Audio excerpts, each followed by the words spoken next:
US President Donald Trump has criticized South Africa's black-led government on multiple fronts and issued an executive order on February 7th, cutting all US funding to the country as punishment for what he said were its anti-white policies at home and anti-American foreign policy.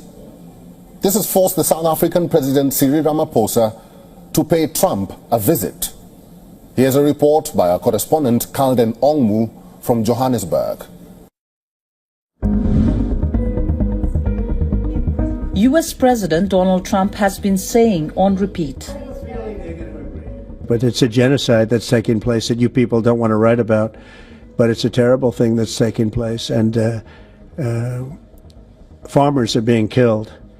They happen to be white, but whether they're white or black makes no difference to me. And just early this month, his administration fulfilled that promise of repatriating a small group of white South Africans as refugees.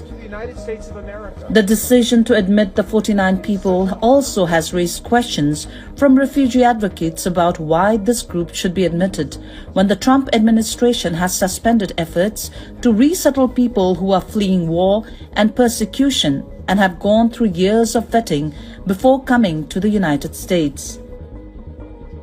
The group from South Africa, including children holding small American flags, arrived at Dulles International Airport outside Washington on a private charter plane and was greeted by Deputy Secretary of State Christopher Lando and Homeland Security Deputy Secretary Troy Edgar. Back in South Africa, the issue has got people talking. Most are perturbed by the move. Well, the farmers that we've met here today are saying they are happy to stay in South Africa. All they need is for us to work with them to address the challenges they face. One of them is rural roads. They want us to work with them to deal with it. I don't believe in running away from problems. You know, we've got a lovely country and we make it work, and especially Afrikaans people. I think since we came here, we always made it work. It doesn't matter what happened, you know, in the past and so on. We always look up and just make things work. I feel nothing. I'm happy for them. They must go back home. I agree that's where they come from. They must go back home and seek refuge at home. How many foreigners do we have in South Africa that comes each and every year to seek refuge in South Africa? So why must I feel something about them going back home? The issue even forced South African President Cyril Ramaphosa to seek a redress. The president arrived in the United States ahead of the meeting with United States President Donald Trump. The purpose of the visit is to reset and revitalize bilateral relations between the two countries.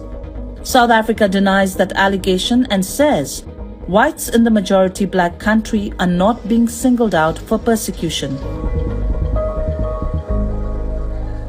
The resettlement of some Afrikaners seeking refuge in the US has been met with a lot of criticism back home in South Africa.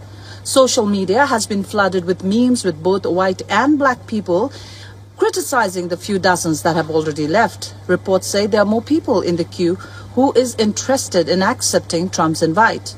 Now, all this comes at a time when President Trump and President Ramaphosa will be meeting face-to-face on Wednesday for the first time to iron out all the differences.